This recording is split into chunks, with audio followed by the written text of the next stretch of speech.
नमस्कार, स्वराज आर्टमध्ये आपल्या सर्वांचं मनपूर्वक स्वागत। आज आपण बघूयात भिजवलेल्या मूग डाळीपासून बनवलेला अतिशय चविष्ट आणि खूप पौष्टिक असा नाश्त्याचा पदार्थ। तुम्ही हा पदार्थ संध्याकाळच्या वेळी जेवणासाठी देखील बनवू शकतात। पोटभरीचा असा हा पदार्थ आहे आणि खूप हेल्दी आहे। शिवाय सकाळच्या गडबडीमध्ये झटपट बनवून मुलांना डब्यामध्ये देखील देऊ शकतात। मुलं खूप आवडीने खातील असा पदार्थ आहे आणि खूप पौष्टिक देखील आहे। चला तर मग व्हिडिओला सुरुवात करूया।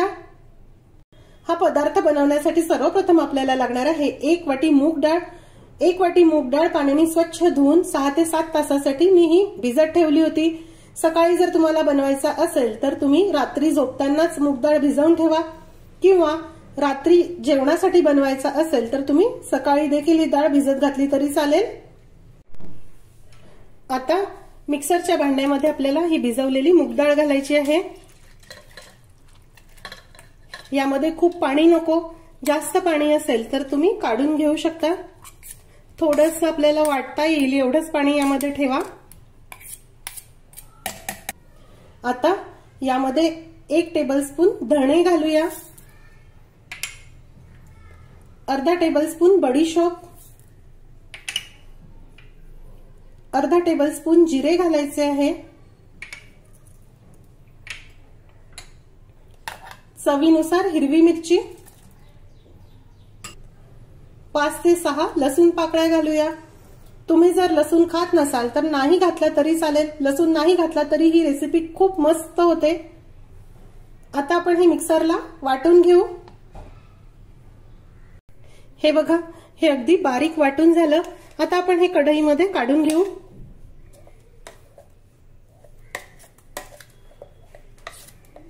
हे वाटताना यामध्ये जास्त पाणी घालू नका। आता यामध्ये साधारण 2 टेबलस्पून पांढरे तीळ घालणार आहे। तीळ भरपूर घाला म्हणजे छान खमंग हा पदार्थ होतो। 8 ते 10 कढीपत्त्याची पानं बारीक कापून घातली आहे। अर्धा टीस्पून हिंग, हळद, 1 वाटी ज्वारीचं पीठ घालणार आहे, 1.5 वाटी गव्हाचं पीठ म्हणजेच कणिक घालायची आहे, अर्धी वाटी तांदळाचं पीठ, चवीनुसार मीठ घालूया, भरपूर कोथिंबीर। हे सर्व साहित्य बघून तुमच्या लक्षात आलंच असेल। आज आपण बघणार आहोत अतिशय चविष्ट, खूप हेल्दी तसे मुगाच्या डाळीचे पराठे किंवा मुगाच्या डाळीचे धपाटे तुम्ही त्याला म्हणू शकता। ह्याची रेसिपी खूप चविष्ट आणि खुसखुशीत हे मुगाचे धपाटे होतात।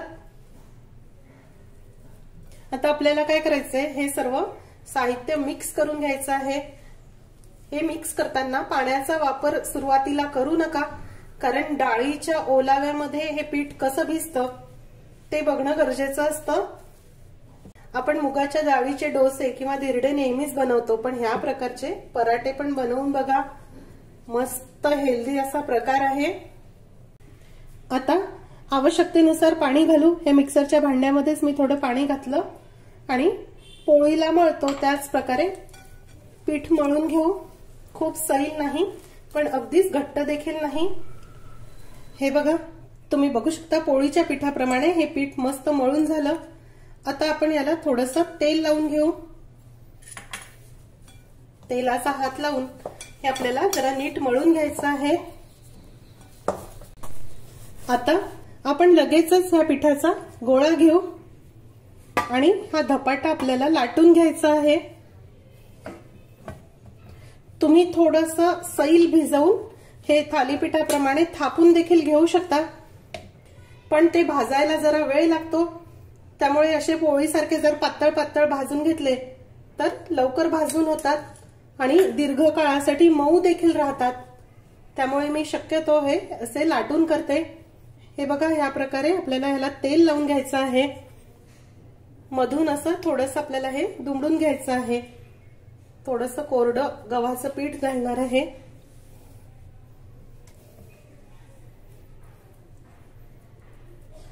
ह्याचे काठ दाबून घेऊ, चाकी तयार करून घेऊया। या मुगाच्या डाळीला जरा वेळाने पाणी सुटतं, त्यामुळे हे भिजवून ठेवायचं नाही, लगेचच करून घ्या. हलक्या हलक्या हाताने आता आपल्याला पोळीसारखंच हे छान पातळ लाटायचं आहे.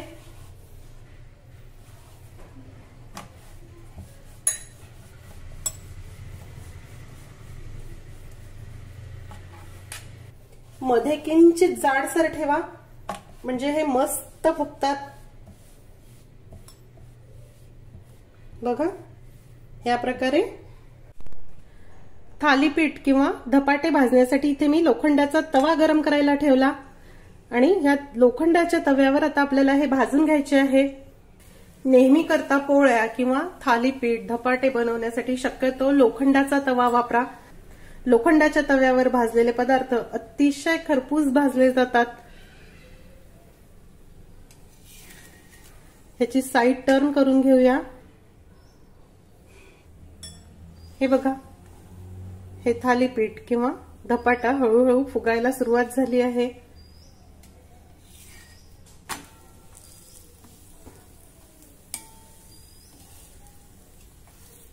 बघा किती छान फुगला.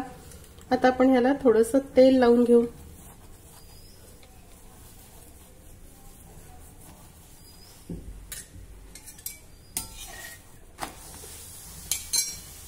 या बाजूने देखील तेल लावूया.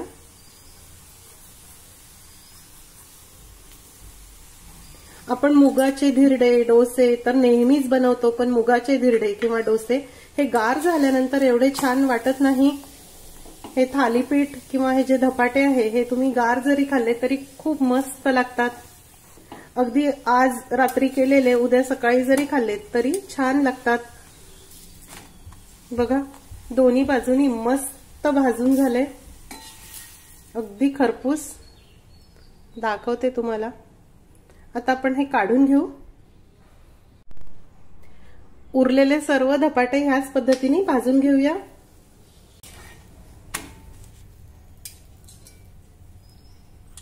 तेल लावूया.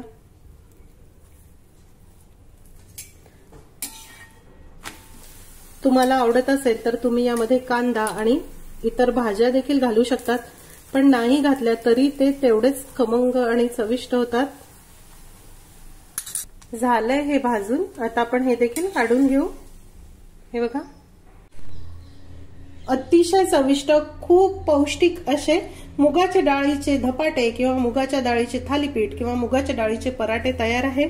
हे बघा, तुम्ही बघू शकता ह्याचं टेक्स्चर खूप सॉफ्ट हे झाले आहे. हे बघा, अगदी पातळ पुडाचे असे हे पराठे आहे, पूर्णपणे फुगलेले. बघा, ह्या प्रकारे धपाटे थालीपीठ किंवा पराठे तुम्ही नक्की करून बघा. मला खात्री आहे की तुमच्या मुलांना आणि घरातील सर्वांनाच हा नाश्ता, डबा किंवा पोटभरीचं असं हे जेवण खूप आवडेल. हे धपाटे किंवा पराठे शेंगदाण्याच्या ओल्या चटणी बरोबर किंवा दह्याबरोबर खायला मस्त लागतात. माझ्या मुलांना तर सॉस बरोबर खायला देखील आवडतात आणि गरमागरम फक्त असे जरी खाल्लेत तरी अप्रतिम लागतात. ह्या प्रकारे धपाटे थालीपीठ तुम्ही नक्की करून बघा. आज आपण बघूयात उन्हाळा विशेष अतिशय चविष्ट खूप पौष्टिक खुसखुशीत असे कलिंगडाच्या ह्या पांढऱ्या गाभ्याच्या थालीपीठांची रेसिपी. कलिंगडाचा जो लाल गर आहे तो आपण खाऊन घेत असतो आणि हा पांढरा भाग तसेच हा पाठीचा भाग फेकून देत असतो, पण ह्या पांढऱ्या गाभ्यापासून बनणारे थालीपीठ अतिशय खुसखुशीत लागतात, खूप चविष्ट होतात. यामध्ये पाण्याचा अंश खूप जास्त आहे, त्यामुळे टाकून न देता ह्याचे थालीपीठ बनवून बघा.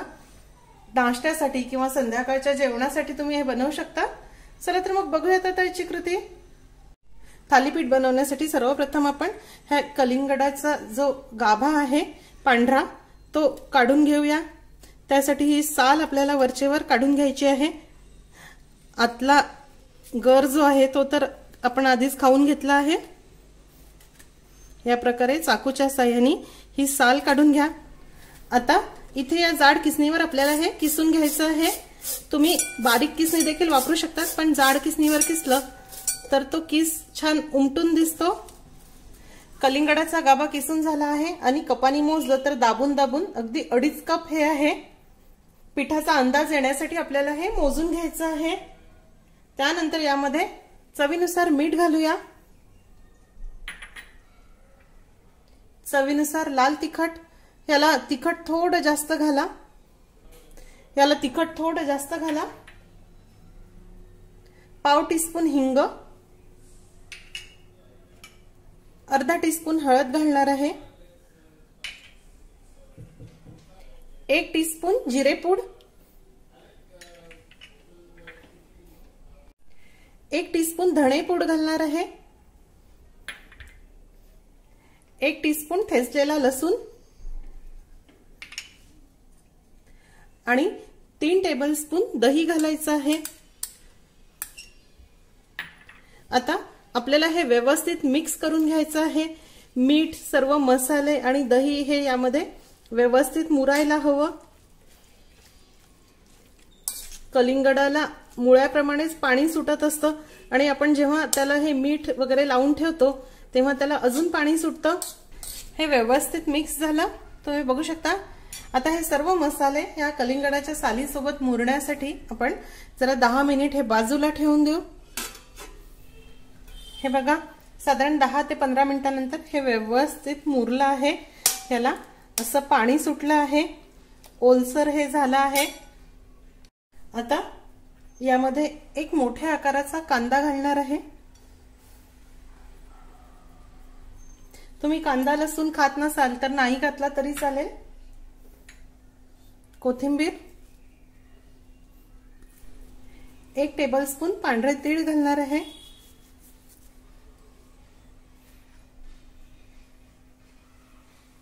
1 वाटी ज्वारीचं पीठ, अर्धी वाटी गव्हाचं पीठ, अर्धी वाटी तांदळाचं पीठ आणि अर्धी वाटी बेसन घालणार आहे। या पिठांचं प्रमाण तुम्ही तुमच्या आवडीनुसार कमी अधिक करू शकता, पण शक्यतो ज्वारीचं पीठ जास्त घेतलं तर थालीपीठ छान खुसखुशीत होतात। आता आपल्याला हे पाणी न घालता व्यवस्थित मिक्स करायचं आहे। शक्यतो हे कलिंगडाला जे पाणी सुटलं असते त्यामध्ये हे मिक्स करण्याचा प्रयत्न करा, नंतर आवश्यकता असेल तसं पाणी आपण यामध्ये घालूया।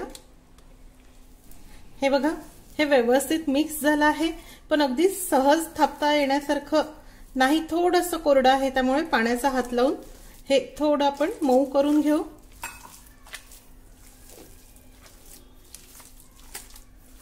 एकदम घट्ट पिठाचे जर थालीपीठ थापले तर ते खूप कोरडे होतात, त्यामुळे असं किंचित हे सैलसर ठेवा। सैलसर पिठाचे थालीपीठ खूप छान होतात।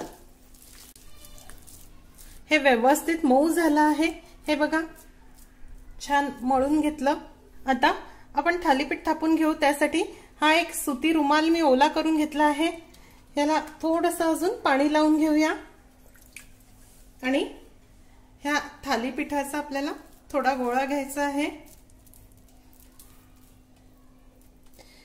छोट्या छोट्या आकाराचे थालीपीठ जर घातले तर मुलांना देखील खूप आवडतात। तुमच्या आवडीनुसार तुम्ही लहान मोठ्या आकाराचे थालीपीठाचे थापून घ्या। पाण्याने हात ओला करून या प्रकारे हे व्यवस्थित पसरवून घ्या।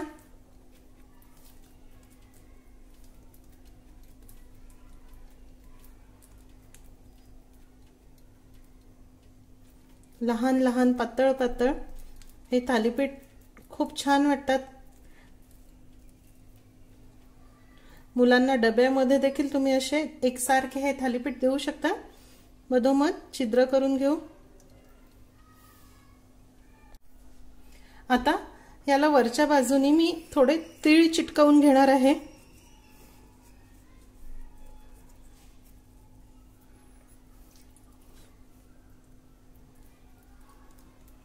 हे तिळामुळे हे खूप छान, याचं टेक्स्चरही छान दिसतं आणि चविष्ट होतात, खमंग होतात।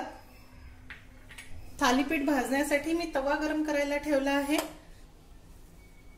त्यावर आता आपल्याला हे थालीपीठ घालायचं आहे। कापडाने उचलून असं हळूच तव्यावर टाका आणि अलगद हे सोडवून घ्या। बघा, आता या बाजूने देखील आपल्याला थोडे तीळ चिटकवून घ्यायचे आहे। तुम्ही डायरेक्ट तव्यावर देखील हे थालीपीठ थापू शकता, पण तवा गरम असतो आणि ते थालीपीठ व्यवस्थित पसरत नाही, त्यामुळे या प्रकारे तुम्ही कापडावर थापून बघा. यावर झाकण ठेवू आणि मंद गॅसवर ही वरची बाजू थोडी कोरडी होईपर्यंत आपल्याला भाजून घ्यायचं आहे. हे बघा, थालीपीठाची वरची बाजू कोरडी झाली आहे. आता यावर आपल्याला तेल लावायचं आहे. तुम्ही तेल, लोणी किंवा तूप काय आवडेल ते वापरू शकता.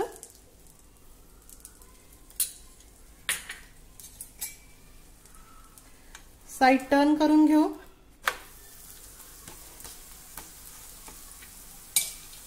आणि या बाजूने देखील थोडंसं तेल लावून घेऊ.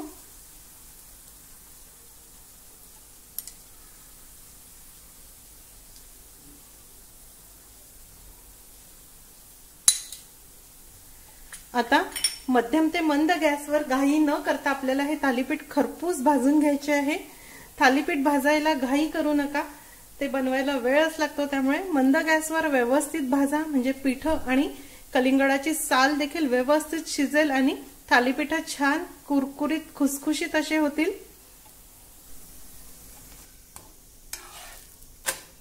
हे बघा, थालीपीठ दोन्ही बाजूनी छान खमंग भाजून झालं आहे.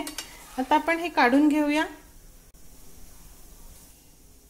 असे सर्व थालीपीठ मी आता भाजून घेते. अतिशय चविष्ट, पौष्टिक आणि खूप खुसखुशीत असे कलिंगडाच्या सालीचे थालीपीठ तयार. हे बघा, याचं टेक्स्चर छान खुसखुशीत असे झाले आहे. आतमध्ये देखील बघा.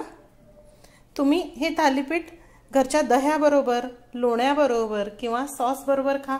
गरमागरम फक्त असे जरी खाल्ले तरी खूप मस्त लागतात. तुम्ही हे थालीपीठ नक्की करून बघा. आजची रेसिपी आवडल्यास रेसिपीला लाईक करायला व शेअर करायला विसरू नका. माझ्या चॅनलला सुद्धा नक्की सबस्क्राईब करा. अशीच एक छानशी रेसिपी घेऊन भेटूया स्वराज आर्टच्या पुढच्या भागामध्ये. तोपर्यंत चवीने खा आणि निरोगी राहा. आज आपण बघूयात मुलांच्या डब्यासाठी किंवा नाश्त्यासाठी अगदी झटपट 5 मिनिटात तयार होणारे अतिशय चविष्ट, थोड्या वेगळ्या पद्धतीने बनवलेले कांदा चीज पराठ्यांची रेसिपी. रेसिपी अतिशय सोपी आहे. मुलांना तसेच मोठ्यांना देखील हे पराठे खूप आवडतात. तुम्ही संध्याकाळच्या वेळी जेवणात देखील हे पराठे बनवू शकतात. खूप सोपी आहे. चला तर मग रेसिपीला सुरुवात करूया. पराठा बनवण्यासाठी आपल्याला लागणार आहे 1 वाटी कणिक म्हणजेच गव्हाचं पीठ. यामध्ये अगदी चिमूटभर मीठ घालूया आणि ज्या प्रकारे आपण पोळीची कणिक मळतो त्याच प्रकारे आपल्याला हे पीठ मळून घ्यायचं आहे. मुलांना डब्यासाठी अतिशय मस्त पर्याय आहे. सकाळच्या गडबडीमध्ये आपण पोळीसाठी कणिक मळलेलीच असते, त्यामुळे पटपट हे पराठे बनवता येतात. कणिक मळून झाली. आता यावर थोडं तेल टाकू आणि तेल लावून याला पुन्हा एक वेळा चांगलं मळून घेऊ, एकसारखं करून घेऊया. यावर झाकण ठेवू आणि हे पीठ मुरण्यासाठी 10 मिनिट जरा बाजूला ठेवून देऊ. त्यानंतर आपण पराठ्यांचं सारण किंवा स्टफिंग बनवून घेऊ. त्यासाठी आपल्याला लागणार आहे 2 चीज क्यूब. हे चीज क्यूब मी असे किसून घेतले आहे. यामध्ये एक मध्यम आकाराचा कांदा घालूया. चीज ऑनियन पराठा आहे म्हटल्यावर कांदा हा लागणारच आहे. कोथिंबीर घालूया. या कांद्याला लागेल एवढंच आपल्याला मीठ घालायचं आहे, कारण चीज मध्ये आधीच मीठ असतं. तुम्ही मीठ कमी खात असाल तर नाही घातलं तरी चालेल. 1 टीस्पून मिक्स हर्ब घालूया. इटालियन मिक्स हर्ब आहे, हे दुकानामध्ये आपल्याला मिळून जातात. चिमूटभर चिली फ्लेक्स आणि 1 हिरव्या मिरचीचे असे बारीक काप करून घातले आहे. मुलं तिखट खात नसतील तर नाही घातलं तरी चालेल. आता अगदी हलक्या हलक्या हाताने हे मिक्स करून घेऊ. हे चीजचं जे स्टफिंग आहे हे आपल्याला आधीपासून तयार करून ठेवायचं नाही. आयत्या वेळी आपल्याला हे बनवायचं आहे, कारण हे जर तुम्ही आधीपासून बनवून ठेवलं तर कांद्याला पाणी सुटतं आणि मग ते सारण पराठ्यांमधून बाहेर यायला सुरुवात होते. त्यामुळे असं कमी कमी प्रमाणामध्ये बनवा. एका वेळी 2-2 पराठ्यांचं स्टफिंग फक्त बनवायचं आहे. हलक्या हलक्या हाताने मिक्स करूया. भिजवलेली कणिक देखील नीट मुरली आहे।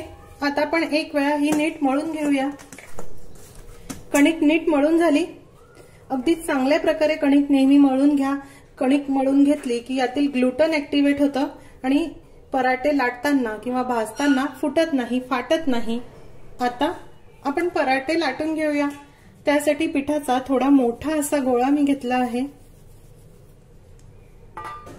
कोरड्या गव्हाच्या पिठामध्ये हा गोळा आपण घोळवून घेऊ आणि आता याची आपल्याला या प्रकारे वाटी तयार करायची आहे। मध्ये किंचित जाडसर ठेवा आणि काठाला पातळ हातावर फिरवत अशी वाटी करून घ्या।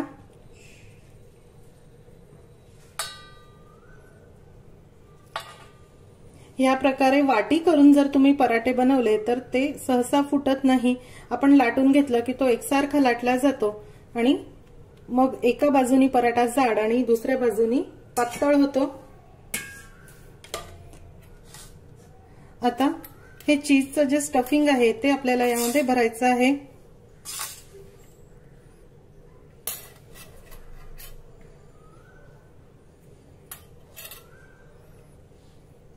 एवढ्या स्टफिंग मध्ये बरोबर 2 पराठे होतात आणि तुम्ही जर स्टफिंग कमी घातलं तर 3 देखील होतील। थोडंसं कोरडं गव्हाचं पीठ हाताला लावू आणि आता हे आपल्याला असं यावर दाबून घ्यायचं आहे। अंगठ्याच्या साहाय्याने दाबत दाबत हे आपल्याला असं बंद करायचं आहे।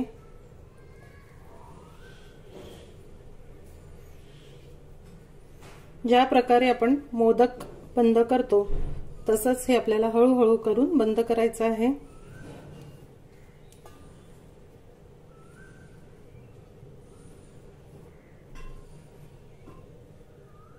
बघा या पद्धतीने आता दोन्ही हातामध्ये घेऊन आपल्याला हे असं जरा दाबून घ्यायचं आहे, म्हणजे चीजचं जे स्टफिंग आहे ते पराठ्यात अगदी काठापर्यंत पोहोचेल।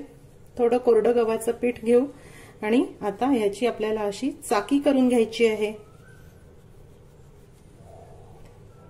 हे जे बोट आहे हे आपल्याला खाली लावायचे आहे आणि अंगठ्याच्या साहाय्याने आणि या मधल्या भागामध्ये दाबत अशी चाकी करा।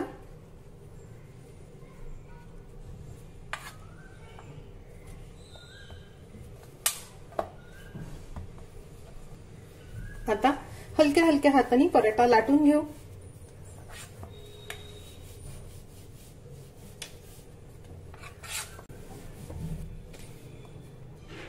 तुम्ही बघू शकता पराठा छान लाटून झाला आहे।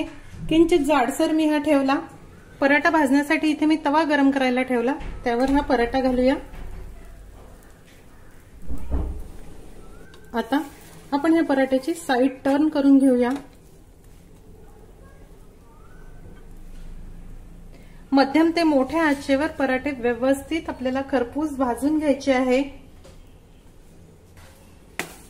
हे बघा हळूहळू पराठा फुगायला सुरुवात झाली आहे।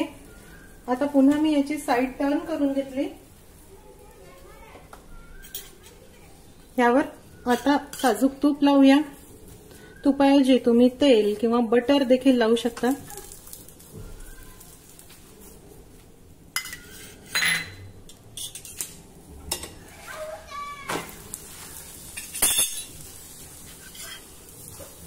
दोन्ही बाजूनी छान तूप लावून घेऊ।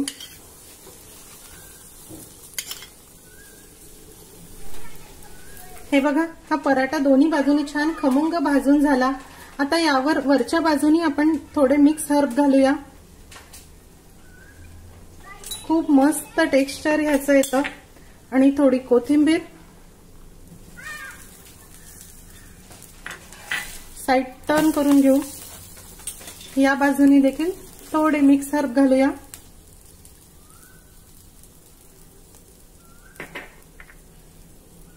कोथिंबीर,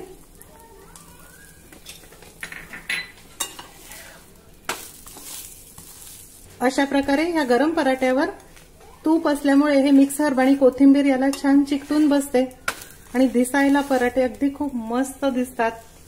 झालाय हा भाजून छान खमंग झाला। आता आपण काढून घेऊ। दुसरा पराठा देखील याच प्रकारे भाजून घेऊया। हे बघा ह्याची साइड टर्न करून घेऊ। सकाळच्या गडबडीत अगदी झटपट हे पराठे तयार होतात आणि मुलांना खूप खूप खूप आवडतात।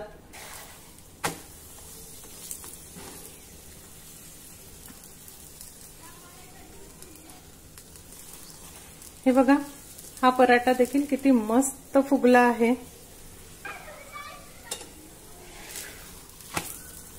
आणि एकही पराठा फाटला तुटला नाही किंवा यातील चीज देखील बाहेर आलं नाही। हे बघा, पराठा दोन्ही बाजूनी खमंग भाजून झाला। पुन्हा यावर आता थोडे मिक्स हर्ब घालूया।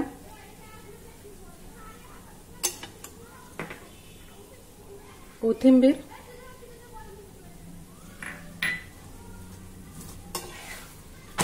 साइड टर्न करू, या बाजूने देखील मिक्स हर्ब घालूया। कोथिंबीर घालू। हा पराठा देखील भाजून झाला, आपण काढून घेऊया। अतिशय चविष्ट मुलांच्या आवडीचे चीज ऑनियन पराठा तयार आहे। हे बघा, हा पराठा मी तुम्हाला कापून दाखवते।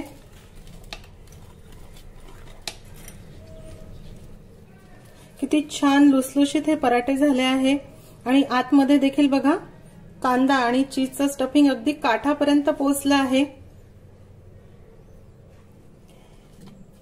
या प्रकारे पराठे तुम्ही नक्की करून बघा। आज आपण बघूयात उन्हाळा विशेष अतिशय चविष्ट असा कैरी भाताची रेसिपी। रेसिपी अतिशय सोपी आहे। उन्हाळ्याच्या दिवसामध्ये हा कैरी भात खायला खूप मस्त लागतो। चला तर मग बघूयात आता याची कृती। कैरी भात बनवण्यासाठी सर्वप्रथम आपल्याला लागणार आहे 2 कप शिजवलेला भात। हे बघा, छान असा मोकळा आणि मऊ शिजलेला भात आपल्याला कैरी भातासाठी हवा।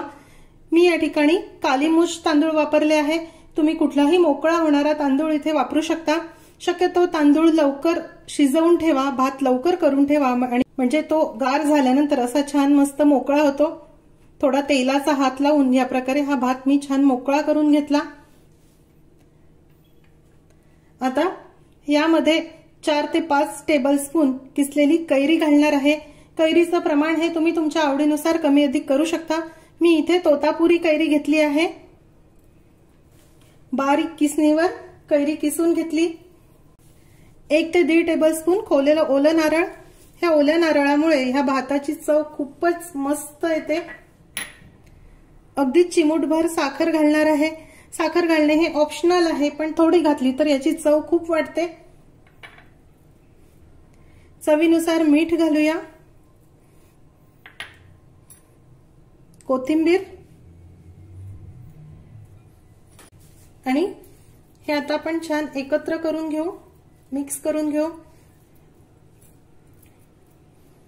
झटपट होणारी अशी रेसिपी आहे। पाहुणे येणार असतील तर लवकर भात शिजवा आणि आयत्या वेळी मस्त यावर फोडणी टाका। सगळ्यांनाच अगदी आवडेल। शिवाय यामध्ये कांदा लसूण नाही, त्यामुळे जे कांदा लसूण खात नाही त्यांच्यासाठी देखील मस्त रेसिपी आहे। किंवा उन्हाळ्याच्या दिवसात दुपारी जर भूक लागली तर लहान मुलांना देखील झटपट हा कैरी भात बनवून देता येतो। अगदी आवडीने मुलं खातात। बघा, हे छान मिक्स झालं। इथे फोडणीसाठी साधारण 2 टेबलस्पून तेल मी गरम करायला ठेवलं। तेल चांगलं गरम झालं की त्यामध्ये जिरं मोहरी घालूया। जिरं मोहरी अगदी मस्त तळतळली। आता यामध्ये 1 टेबलस्पून शेंगदाणे घालू। हे शेंगदाणे आता आपल्याला छान खरपूस तळायचे आहे। ही फोडणी किती खमंग होते ह्यावर तुमच्या कैरी भाताची चव अवलंबून असते। शेंगदाणे तळून झाले की आता यामध्ये चवीनुसार हिरव्या मिरचीचे तुकडे घालूया। चिमूटभर हिंग, 2 सुक्या मिरची घालणार आहे।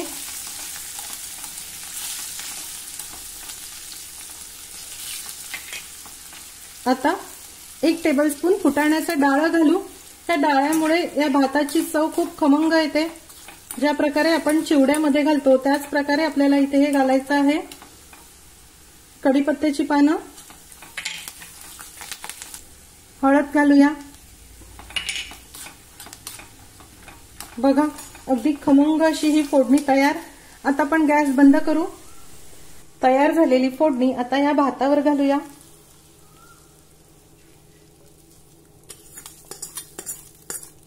अतिशय भन्नाट जबरदस्त अशी ही रेसिपी आहे। सर्व साहित्य एक वेळा नीट मिक्स करून घेऊ।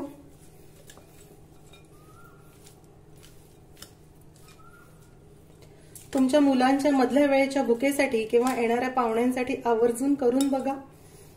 हे बघा, हे अगदी छान मिक्स झालं। रंग देखील बघा किती मस्त आला आहे। उन्हाळा विशेष अतिशय चविष्ट मऊ आणि लुसलुशीत असा कैरीचा भात तयार आहे। आज आपण बघूयात अतिशय चविष्ट आणि चटकदार अशी कैरीच्या चटणीची रेसिपी।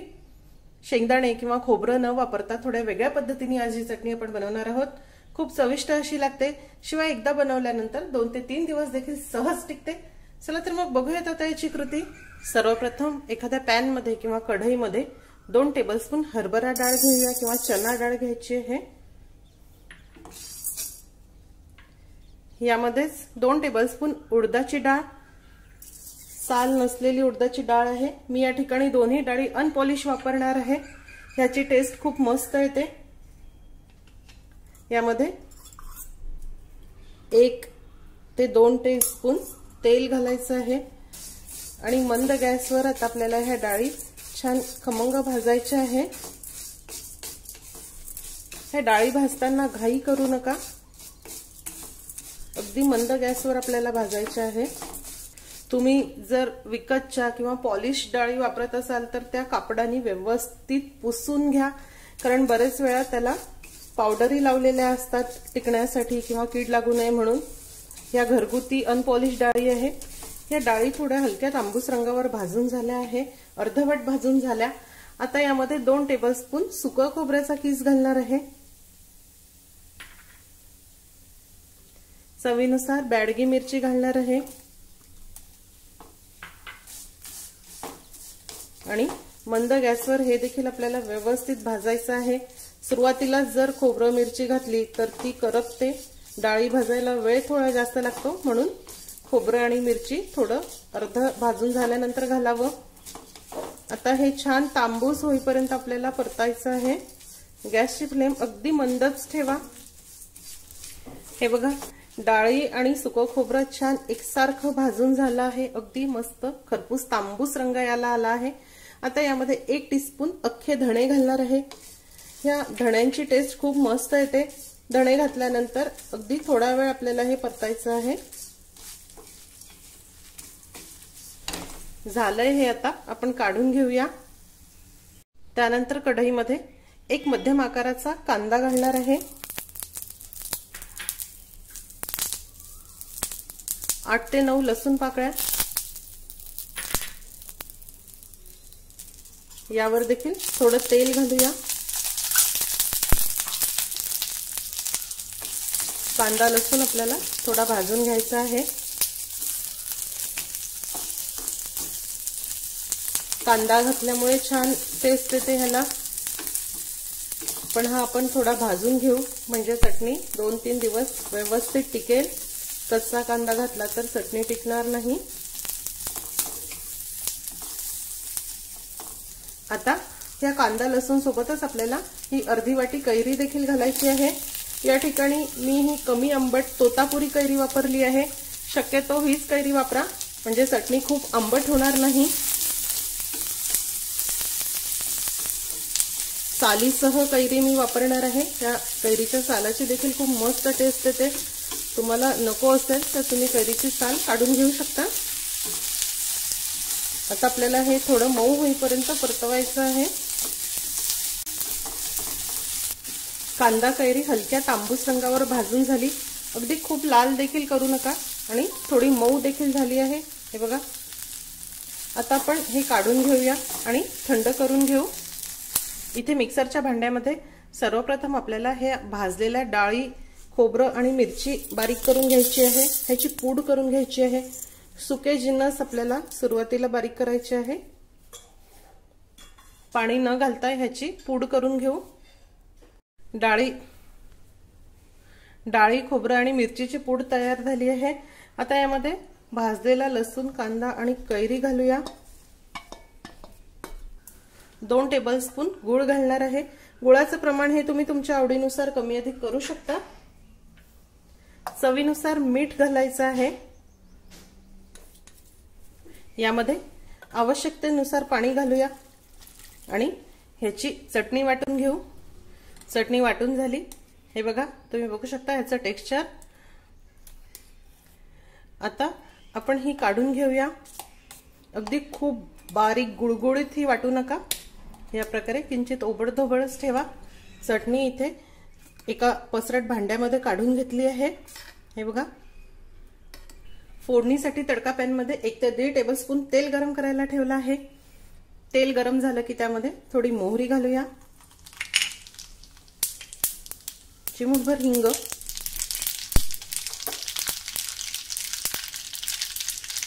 सुक्या लाल मिरची,